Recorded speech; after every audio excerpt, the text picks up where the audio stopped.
Hey guys.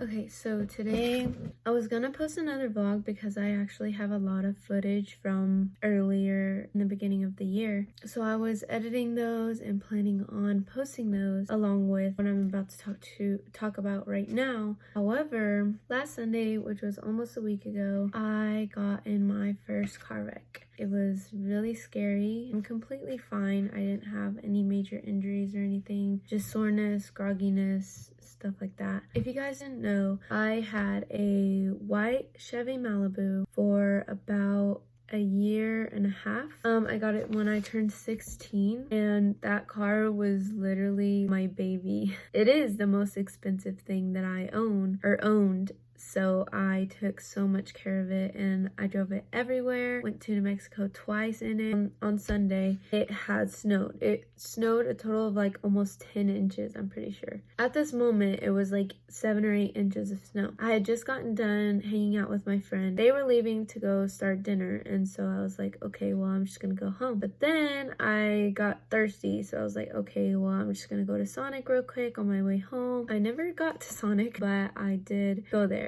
and everything was fine. There's the drive-in where you pull in, and then there's one block away there's another street, and it was a truck. I had seen it, sitting there waiting to go, and I didn't think anything of it because, I'm pretty scared to drive most of the time. I'm always afraid to get in a wreck or someone to crash into me, and it's just one of my big fears, and it's just something that is hard for me not to be afraid of. But I never really thought like it would actually happen to me, especially when I was alone. And so I looked down to make sure I wasn't speeding because I tend to speed a lot, and I think the speed limit was like 45, had just turned 45, so I was making sure I wasn't speeding. I was going like 42, 40, something like that. As soon as I looked up from checking the speed limit, I saw the tail of the truck where his tire is, and next thing you know, I couldn't see anything. My airbags were out. I felt it was loud, and I could tell that it was hard. It was just so intense, the noise and the feeling. I knew I hit him hard. I had a feeling since my car was so small and his truck was so big that maybe his truck didn't get any damage and my car got all the damage. My car was not working, so I tried to pull it. I tried to turn the wheel to get onto the side, but I couldn't tell where I was at all, so I just winged it. I got my phone and I called my dad because I knew, and I tried my best to stay calm so I wouldn't scare him and make him think that I was super hurt or anything. But as soon as I grabbed my phone, because my phone had been dead, so I was scared that I wasn't going to be able to call anybody, but it was charged a little bit. It was like 3%. So I called him and I started freaking out, bawling my eyes out. But when he answered, I tried to stay calm. I told him someone pulled out in front of me. He started freaking out, and I was like, no, I'm okay, I'm not hurt, can you just come to Sonic? And so he came. It took him about 5 minutes to get there. A little bit before he got there, some lady came to my door. She was yelling if I was okay, and she opened the door for me to get out, and I got out and I was freaking out still. It was just scary because I was alone. My first car wreck ever. I've never been in a car with anyone who's wrecked or anything, so it was literally my first time, and it was alone. She just hugged me and comforted me, asked me different questions like how old I was, what my name was, if I lived here, just to distract me from thinking about it, so she helped me out a lot. I tried to find out what her name was and thank her, but I never did. But I'm super grateful that I had somebody to comfort me. And then my dad got there and a police officer got there. So the police officer kind of asked me what happened. The other guy was completely fine. He was an older man. Later on, we found out that he didn't intentionally pull out in front of me. Since it was snowing and my car is white, he said that he looked pretty quickly and he didn't see my car with all the snow, and then he just went. And so it was his fault, but it wasn't intentional or anything. And he was super apologetic, super sweet. So there wasn't really a big problem with that. I got out. I didn't really get to see my car the day of. I'll probably put some pictures of how bad it is. I took some pictures when we went to go get my stuff out of it in the junkyard. His truck was super messed up. His tire was completely off. My mom said that his tailgate was hanging off and his truck was definitely totaled. The officer called an ambulance and they wanted to take me to the hospital to go get checked out, even though I was pretty sure like nothing was wrong with me. But you know, when your body's in shock, you can't really tell whether you're seriously hurt or not. So we went to the hospital and went to go get checked out anyway. Again, nothing was wrong. They took x-rays and everything was fine, just some minor strings, which is normal. The only reason that I didn't have bruising from the seatbelt is because, like I said, it was snowing outside, it was cold, so I think I had leggings on. I had leggings, sweatpants, and pajama pants, and then I had my boots on, and then I had a hoodie like this one. It was a little thicker, and then I had my Letterman jacket, which is like super huge. It's really thick and poofy, so that definitely kept me padded. That's really the whole story. Nothing really major happened, and it was weird because I had already wanted to make a video talking about the future and how you have to trust God with it, and this was a really scary moment for me. Like, I know nothing bad happened, but it was still very scary, very shocking. Now that story time is over, I'm going to be talking about the future and how that relates to like your faith in God and everything. Since I was really able to understand college and high school and careers and everything, which was like junior high, at the age of like 12, teachers were pushing it on me to choose my career and make a 4-year plan and all of this stuff. I started stressing at a very young age. I am like the master of stressing. I can stress so bad to the point where I can barely function.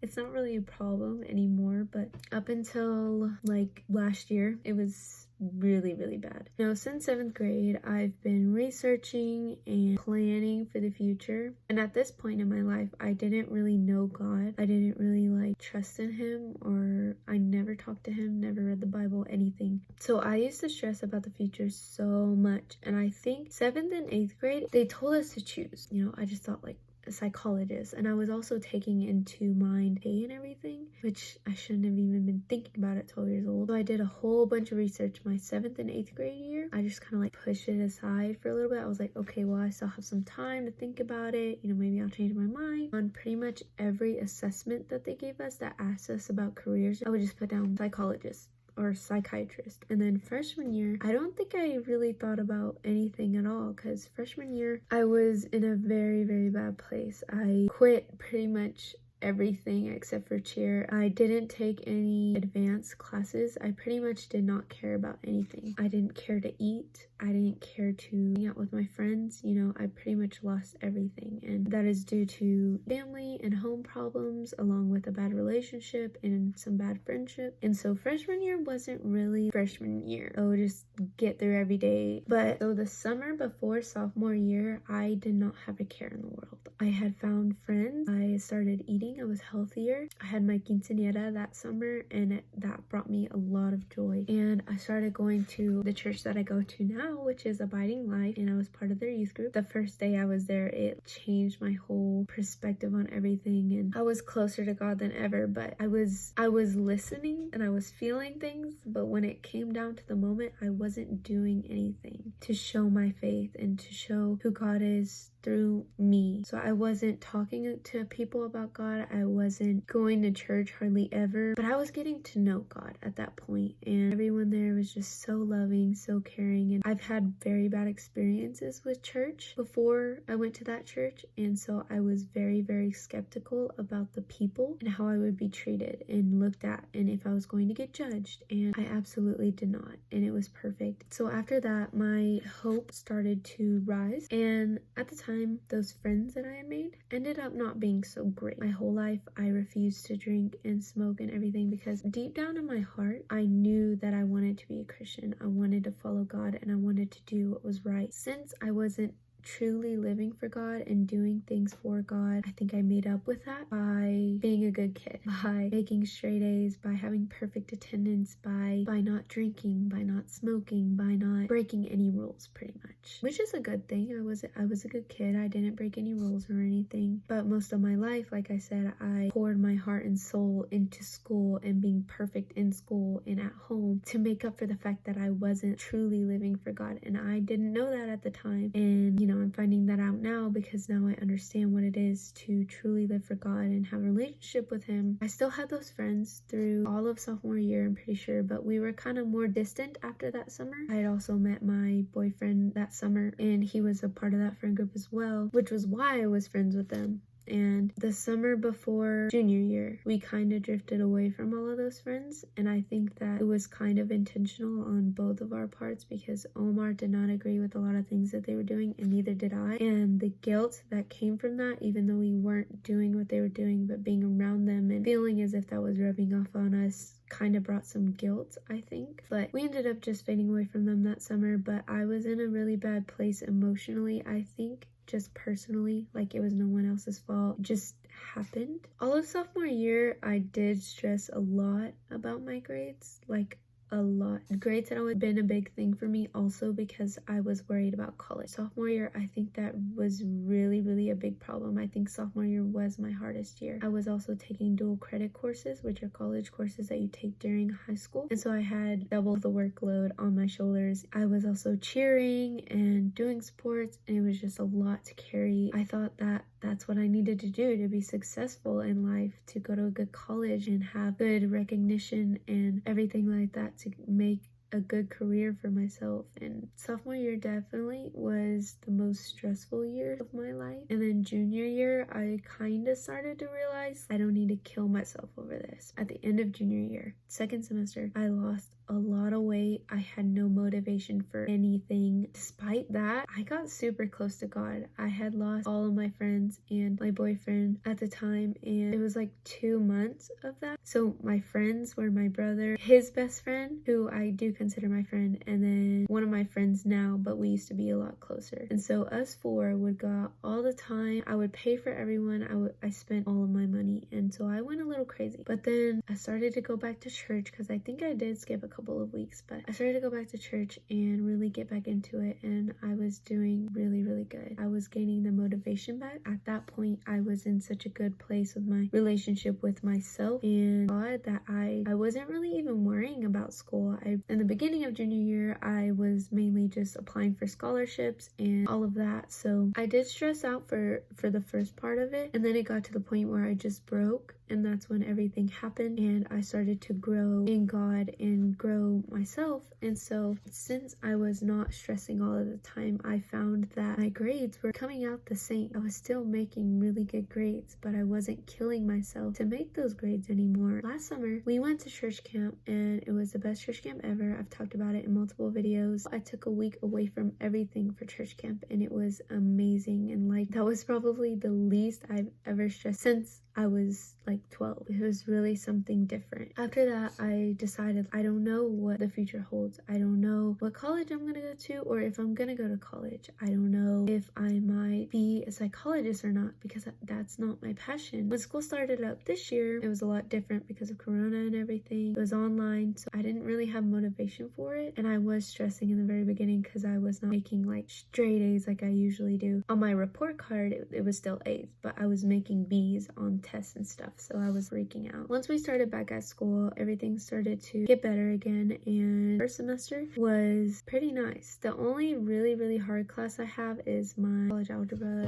and trig class, but even though it's super hard, I'm not killing myself stressing about it, stressing about my grade for the future or anything like that. And I did get accepted into Tarleton, which is in Stevensville, which is 30 minutes away, and then I got accepted into NMSU, which is in New Mexico, where my brother lives. And that was my first choice at first. But then when I was thinking about it all, it's like, do I really want to move that far? And for a while, I was just like, whatever, I'm not going to think about it. That's like way in the future. But towards the end of first semester, I started thinking, I don't know if it'll change, if God will change that plan, because I don't really like to plan anymore at this point, because I just give it to God. And I do plan, but I'm not going to base my whole emotions and like expectations on that plan. And so I've just been taking it like day by day, going to school and then seeing what I'm going to do after school, not knowing exactly what I'm going to do every hour of every day. And that is a very big change I've had in my life, because I am a big planner. The problem with that is that when plans don't go the way that I planned, I start to freak out. I start to stress and everything. And so that's why it's a big thing for me to stop planning everything in my life. It's a big step for me, and I'm happy about it. I wanted to stop doing that because I have to have faith in God, and I have to have my trust in Him. And that doesn't mean like you have to just completely let go of everything and not try in school and not try to have a good life and everything, because it goes both ways. You have to put in the work for God and worship Him and be grateful to Him, and also take care of yourself and make sure you're keeping your faith and doing His work. I actually had this verse as the verse of the day the other day, and this is what made me want to talk about this. It's Jeremiah 29:11, and it says, "For I know the plans I have for you, declares the Lord, plans to prosper you and not to harm you, plans to give you hope and a future." God has our plans in His hands, and He's not worried about it. He's gonna do what He has to do in order for us to have a good future and give us hope and faith. And I mean, that's just really encouraging, because if you're ever feeling down about the future or like any plans that you have, just know that He's got you in His hand, and He's got